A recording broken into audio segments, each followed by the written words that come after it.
And so Ohio is creating an emerging awareness, if you will, that these laws are not proper and that citizens in Ohio have these rights. Medical marijuana is on the march towards that. The United States Supreme Court in Gonzalez v. Raich in 2005, and then the Ninth Circuit on remand, both noted that over 10 states had passed medical marijuana laws, and that we were moving towards the day when the right to use medicinal marijuana would be a fundamental right once a few more states had gotten on board. So very important. And that was with over 10 states. Here we have over 20-some states. So this emerging awareness model for protection of fundamental rights is really essential to what we're trying to do here. And the states create this model. It's the state's passage of these laws, these protections of liberties at the state level that the Supreme Court listens to in deciding what to do with these issues. And with background principles in mind of what the court's already done, I think that we're in a strong position on this front. In U.S. v. Troxel, the court said that basically just this, that citizens have the right to enshrine fundamental rights in our Constitution.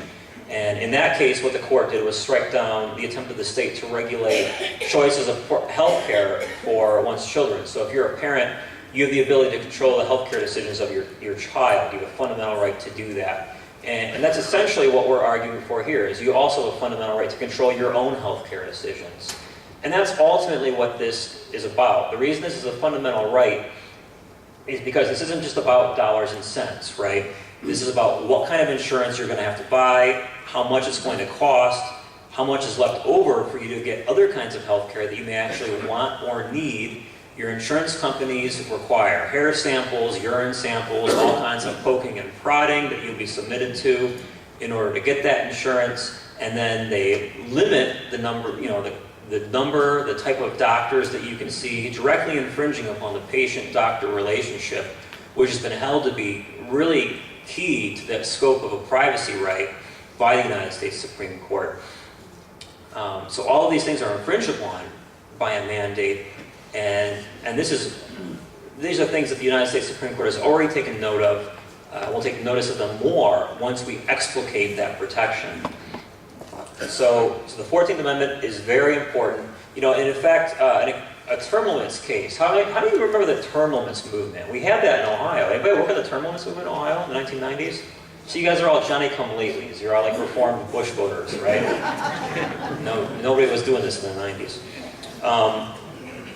The term limits movement was probably the most successful free market, limited government movement prior to the Tea Party in this country. And what it did was put into state constitutions and the state statutes laws that limited the terms of federal congressmen. And what we ended up with was a solid 4-vote block of the conservative part of the Supreme Court indicating that the states could in fact do this. But you remember back in the 90s, we had O'Connor, we had Kennedy, and we had the three nominal liberals, for lack of a better term. We have a very different court today. So we're in a much better position to make this argument than we were on the term limits issues. So we had 4 votes then, and we probably have more votes now. So these are all reasons, the propriety of the law, the fundamental rights element, why we think the healthcare freedom limit is a difference maker in the current litigation and in creating future litigation to protect your rights, irrespective of what happens in the current case before the Supreme Court. A final note on this front is about the healthcare compact. So one of the big arguments is the state can't really do too much on this front. They're preempted by federal regulation, and for the reasons I've just described, that's not really true. But that's not really the only reason it's not true. We're working on something at the state level right now called the Healthcare Compact. What this is an interstate compact that allows states to opt out of federal regulation and in fact regulate for themselves at the state level. This has been introduced, and we're going to start pushing it hard after the election, and we think we'll have a lot of support for doing that. What this basically means is that Governor Kasich and Governor Daniels in Indiana could get together and say, we want to form an interstate compact that allows us to regulate health care between Ohio and Indiana. Now, Ohio and Indiana could have completely different regulations. They just have an interstate compact that could say, we get to regulate health care how we want. And what this does is actually trumps federal regulation.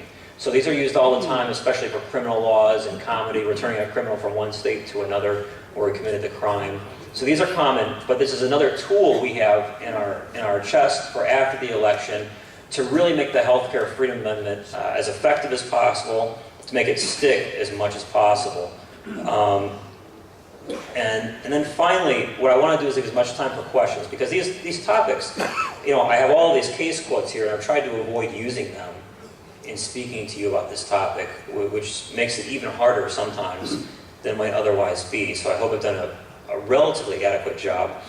But I want to talk about why we're doing what we're doing with the Healthcare Freedom Amendment and how it relates to future efforts.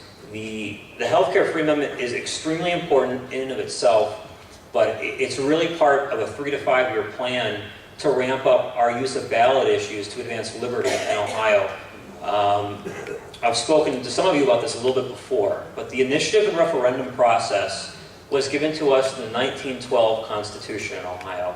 There's a series of amendments, and the people that supported these amendments were actually no good.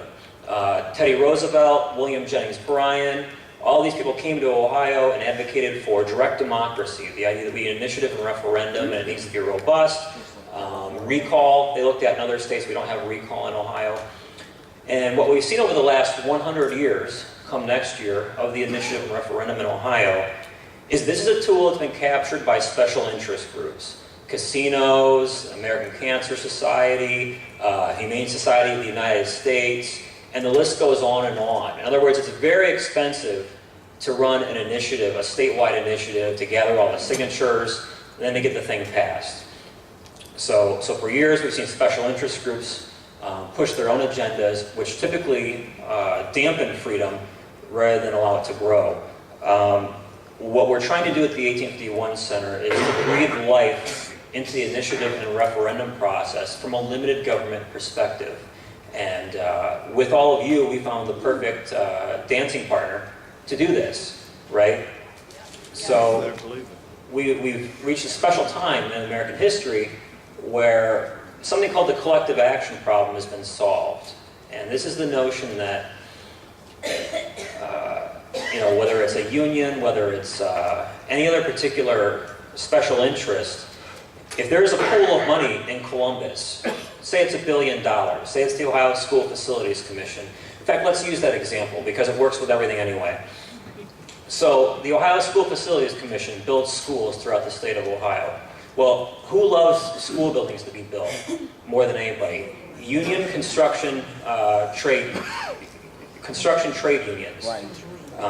And other construction contractors. Right. It's like digging a hole and filling it back in sometimes. We're building these Taj Mahals Yep. that nobody needs, and they'll be empty if we ever get school of choice 10 or 20